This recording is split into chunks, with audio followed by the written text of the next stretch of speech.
夕阳晚霞映在水面上，从安平渔人码头出发，经过渔港、国际商港，再绕回市区的运河，沿途饱览安平人文气息以及港湾景色。这是邮船公司在暑假期间推出的游运河认识王城故事小旅行。游客来到台南呢，就是可以吃喝玩乐，又可以玩船。我们台南就是我们也被称为这个文化的古都嘛，我们有非常强的这个历史文化的底蕴，那刚好也可以借由这个方式，让大家可以有一点想象的空间哦，可以来感受到在以前呢，这个在运河上面行走是什么样子的一个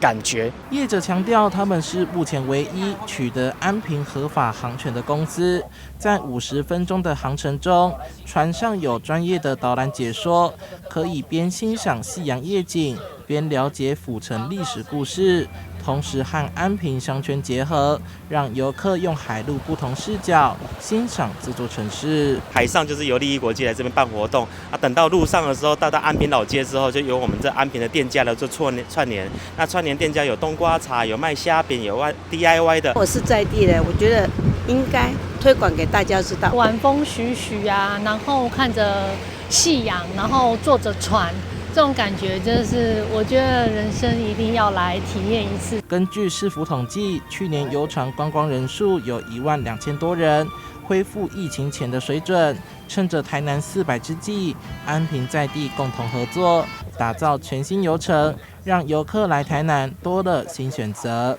记者杨顺怀台南报道。